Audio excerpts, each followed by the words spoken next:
Hey guys, நம்ம இன்னைக்கு லேட்டஸ்ட்டாக ரிலீஸ் ஆன ஒரு அனிமி சீரிஸ் தான் பார்க்க போகிறோம். இதில் ஒரு ஸ்பெஷல் என்னன்னா, இது செம்ம இன்ட்ரெஸ்டிங்காக இருக்கும். அது மட்டும் இல்லாமல் இது ஒரு ஆக்ஷன் அனிமி. அதுக்கு முன்னாடி ஒரு முக்கியமான விஷயம் இருக்குது காய்ஸ். யாரெல்லாம் நம்ம சேனலை சப்ஸ்கிரைப் பண்ணலையோ சப்ஸ்கிரைப் பண்ணிக்கோங்க. கூடவே இந்த வீடியோவை லைக்கும் பண்ணிக்கோங்க. நம்ம ரொம்ப நாள் கழித்து 2K சப்ஸ்கிரைபர் அடிச்சிட்டோம் காய்ஸ். இதை நம்ம கமெண்ட்டில் ஹார்ட் சிம்பிள் வச்சு நம்ம செலிப்ரேட் பண்ணலாம்.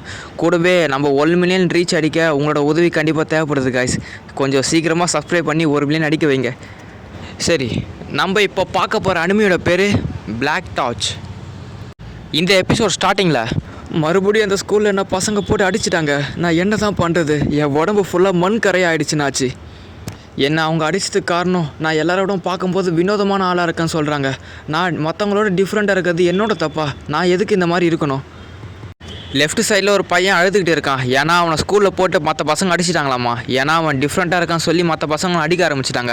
இந்த கதையெல்லாம் பக்கத்தில் இருக்க அவன் வளர்ப்பு நாயான நாச்சிக்கிட்ட சொல்லிட்டு இருக்கான். ஆமாம் காய்ஸ், நீங்கள் நினச்சது கரெக்டு தான். நம்ம ஜீரோவுக்கு அவனுக்கு நாய்கள் அனிமல் கிட்ட பேசுகிற சக்தி இருக்குது. அதனால தான் அவன் நாச்சிக்கிட்ட பேசிகிட்டு இருக்கான். அந்த நாச்சின்ற நாயும் நீ டிஃப்ரெண்ட்டாக இருக்கிறது ஒன்று தப்பு கிடையாது. இன்னும் சொல்லப்போனால் சில பேர் டிஃப்ரெண்ட்டாக இருக்கிறது அவங்களுக்கு ஒரு பலமாகவே இருக்கும் அப்படின்னு அந்த நாச்சி வந்து இவனுக்கு அட்வைஸ் பண்ணுது. அதுக்கப்புறமா சில வருடங்கள் கழித்து பார்க்குறதுக்கு சின்ன பையன் மாதிரி இருக்கான். இவெல்லாம் நம்மக்கிட்ட பிரச்சனை பண்ண ஆரம்பிக்கிறானா? ஒன்று தான், இது டீமன் லீக்குக்கு சொந்தமான இடம். எங்கள் பாஸ் தான் இந்த ஒட்டுமொத்த டெரிட்டரியுமே கண்ட்ரோல் பண்ணுறாரு. தேவையில்லாமல் பிரச்சனை பண்ணாமல் நீயா வெளியே போயிடு.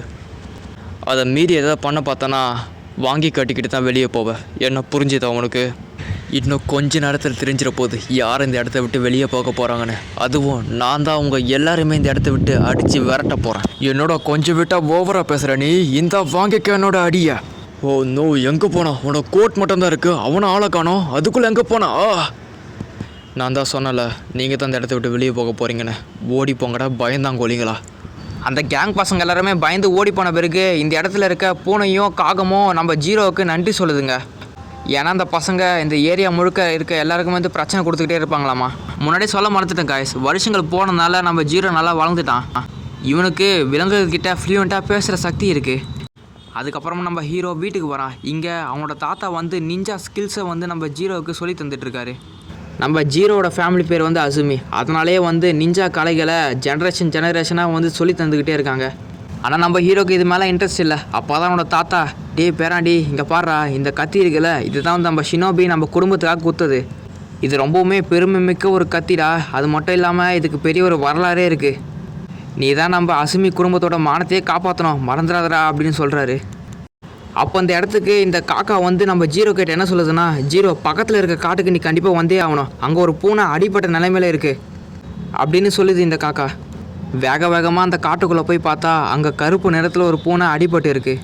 கூடவே அதோட முதுகுக்கு பின்னால் ஒரு சூரியன் போட்ட ஒரு சிம்பிள் அச்சடிக்கப்பட்டிருக்கு. நம்ம ஹீரோவும் அந்த பூனையை காப்பாற்றி இப்போ தான் அந்த பூனை கண்முழிக்குது. நம்ம ஹீரோ அப்போ இந்த பூனைக்கு சாப்பாடு கொண்டு வந்திருக்கான். நம்ம ஹீரோக்கு இந்த பூனைங்க பாஷை புரியுறதுனால அதோட மொழியிலே பேசுகிறான். இந்த பூனையை ஷாக் ஆகிடுச்சு, எப்படா நம்ம லாங்குவேஜ்லாம் இவன் பேசலாம் அப்படின்னு. இப்போ தான் அந்த பூனை தான் யாருன்ற விஷயத்த ஜீரோ கிட்ட சொல்ல ஆரம்பிக்குது. என்னோட பேர் ராகவ். நான் ஒன்றையும் நீ நினைக்கிற மாதிரி சாதாரண ஒரு பூனை கிடையாது. நான் ஒரு இம்மோர்டல். அது மட்டும் இல்லாமல் நான் ஒரு மொனோக்கே. ஒரு காலகட்டத்தில் நான் ரொம்ப சக்தி வாய்ந்தவனாக இருந்தேன். ஆனால் காலப்போக்கில் நான் இப்படி ஒரு நிலைமைக்கு வந்துட்டேன். நான் ரொம்ப சக்தி வாய்ந்தவனாக இருந்ததுனால சில பேர் என்கிட்ட உதவி கேட்டு வந்தாங்க. நானும் உதவி பண்ண போனேன். ஆனால் அவங்களே எனக்கு துரோகம் பண்ணி இந்த நிலைமைக்கு என்னை ஆளாக்கிட்டாங்க. இந்த உலகத்தில் தன்னோட வீக்னஸை மறைக்கிறதுக்காக ஸ்ட்ராங்கான ஆளுக்கிட்ட ஒரு நிழல் மாதிரி சுற்றிக்கிட்டு இருப்பாங்க. எனக்கு அந்த மாதிரி ஆளுங்களை பார்த்தாலே சுத்தமாக பிடிக்காது. பொதுவாக என்ன மாதிரி மொனக்கி எல்லாருமே ஒன்று மனுஷ ரூபத்தில் இருப்பாங்க, இல்லைனா இந்த மாதிரி விலங்குகள் ரூபத்தில் இருப்பாங்க. இதில் ஒரு வேடிக்கையான விஷயம் என்னென்னா, நாங்கள் தான் முனைக்கேன்னு மற்ற மனுஷங்களுக்கு சுத்தமாக தெரியாது. அதுக்கப்புறமா ஈவினிங் டைமில் நம்ம ராக ஒரு காட்டுக்கு நடுப்பில் அடிபட்டு கடந்துருக்கோம்ல, அந்த இடத்துக்கு கிஷி மோஞ்சின்ற ஒரு பொண்ணு அங்கே வந்திருக்கா. அவள் ஹெட்ஃபோன் வழியாக யார்கிட்டயோ மெசேஜை சொல்லிகிட்டு இருக்கா. அது என்னதுன்னா, ஷீபா உங்களுக்கு கேட்குதா, இந்த இடத்துல ராகவை காணோம், அந்த பிளாக் டூம் ராகவை இந்த இடத்துல காணோம் அப்படின்னு ஷீபான்ற ஒரு ஆளுக்கிட்ட அவள் சொல்லிக்கிட்டு இருக்கா. அப்படியே அவள் கொஞ்சம் தூரம் நடந்து போனவனே மறைஞ்சு போயிட்டா. அவள் எங்கே போனானே தெரியல. இவங்க வந்துட்டு போனதை ஒருத்தன் ரகசியமாக பார்த்துக்கிட்டு இருந்திருக்கான். கூட வில்லங்கமாக வேறு சிரிக்கிறான். இவன் தான் கடைசியில் வந்து எதாவது வில்லங்கம் பண்ணிட்டு போவான்னு நினைக்கிறேன். அதுக்கப்புறமா ராகவை நம்ம ஹீரோ குளிப்பாட்டிக்கிட்டு இருக்கான். அப்போ அவங்க ஒரு ஃப்ளாஷ்பேக் ஒன்று சொல்கிறான். நான் சின்ன வயசாக இருக்கும்போது நாச்சின்ற ஒரு நாயை நான் வளர்த்துக்கிட்டு இருந்தேன். அது ரொம்பவுமே ஒரு ஒபீடியண்டான நாய், ரொம்ப நல்ல நாய் கூட.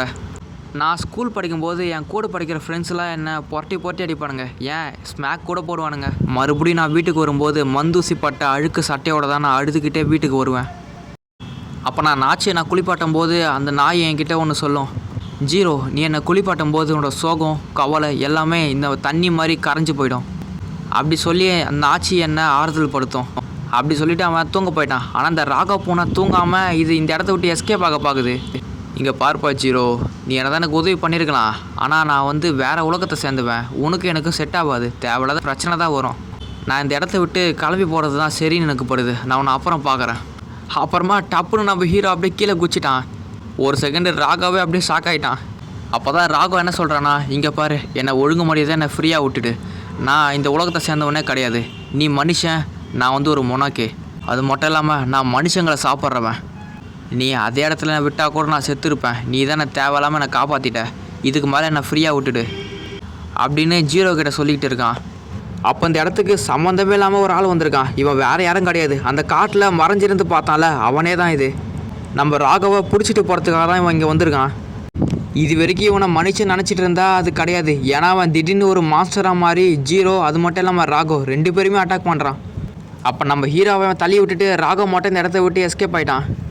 நம்ம ராகவும் பக்கத்தில் இருந்த காட்டு வழியாக அங்கெங்கன்னு தாவி தாவி எஸ்கேப் ஆக பார்க்குறான். ஆனால் அந்த மாஸ்டர் மனுஷன் தொடர்ந்து இவனை துரத்துக்கிட்டே வந்துக்கிட்டே இருக்கான். இப்படியே அவன் சேஸ் பண்ணி வந்துக்கிட்டே இருக்கான். ஒரு கட்டத்தில் ராகவ் நல்லா மாட்டிக்கிட்டான். அப்போ அந்த மாஸ்டர் என்ன சொல்கிறான்னா, ராகவ் உன் முதுக்கு பின்னாடி இருக்குல்ல அந்த சீலு, நாங்களும் அதை உடைக்க எவ்வளவோ ட்ரை பண்ணோம், அதெல்லாம் மறந்துட்டியா என்ன? அது மட்டும் இல்லாமல் என் கூட வேலை பார்த்த என்னோடய நண்பனையை கொலை பண்ணுற மாதிரி வச்சுடாத அப்படின்னு நம்ம ராகவை தான் சொல்கிறான். இவங்க 2 பேரும் பாஸ்ட்டில் ஒரு ஃப்ரெண்ட்ஸாக இருந்திருப்பாங்க போல். எனது நண்பனா, என் கூட நண்பன் சொல்லிவிட்டு என்னோடய சக்திகளை அடைய தானே நீ முயற்சி பண்ண, நீ மட்டும் இல்லை எல்லாருமே. அப்போ நம்ம ராகவை காப்பாற்ற நம்ம ஜீரோ அவனோட மூதாதையர் அவரோட கத்தியை கொண்டு வந்திருக்கான். நம்ம ராகவோ எவ்வளோ வார்ன் பண்ணுறான், டே ஒன்றும் சாதாரண மனுஷன் கிடையாது, அவன் பெரிய ஒரு மாஸ்டர், அவங்ககிட்டலாம் போய் சண்டை போடாத, உனக்கு தான் டேஞ்சர் அப்படி சொல்கிறான். அதுக்குள்ளேயே அவன் டிரான்ஸ்ஃபார்ம் ஆகி நம்ம ஹீரோவை அப்படியே நகத்தாலே குத்திட்டான். அவ்வளோதான், நம்ம ஹீரோ காலி, அவுட்டு. அப்போ தான் இந்த மாஸ்டர் மனுஷன் என்ன சொல்கிறான்னா, ராகவ் இது உனக்கு நல்ல சான்ஸு, நீ பல காலங்களாகவே மனுஷங்களே சாப்பிடல, இவனை சாப்பிட்றோட பவரை ஏற்றிக்கோ அப்படின்னு சொல்கிறான். என்னது நீலாம் சொல்லி நான் செய்யணுமா, அதெல்லாம் வாய்ப்பே கிடையாது.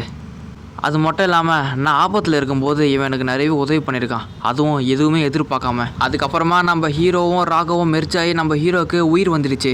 இப்போ அவனோட முதுகுக்கு நடுப்பில் அப்படியே சென்டரில் அவனுக்கு அந்த சிம்பிள் இருக்குது. இப்போவும் கூடாமல் அந்த மாஸ்டர் மனுஷன் அட்டாக் பண்ண ட்ரை பண்ணுறான். நல்ல வேலையாக இருந்த ஒரு நூல் இழையில் நம்ம ஹீரோ தப்பிச்சிட்டான். அதுக்கப்புறமா ராகவோட பவரை யூஸ் பண்ணி அந்த மாஸ்டர் அடிக்கவும் அவ்வளோதான், அந்த மாஸ்டர் அப்படி தெரிச்சிருச்சு. அப்புறம் என்ன எல்லாம் முடிஞ்சிருச்சுன்னு பார்த்தா அந்த கிச்சி மொஞ்சின்ற பொண்ணு நம்ம ஹீரோவுக்கு பின்னாடி கத்தி வச்சுடா.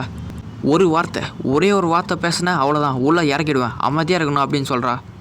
அப்புறம் இந்த இடத்துக்கு ஷீபான்றவர் தம்பி இங்கே என்ன நடந்ததுன்னு எனக்கே புரியல, அதுக்கு முன்னாடி நாங்கள் யாருன்றதை எக்ஸ்பிளைன் பண்ணிடுறோம்.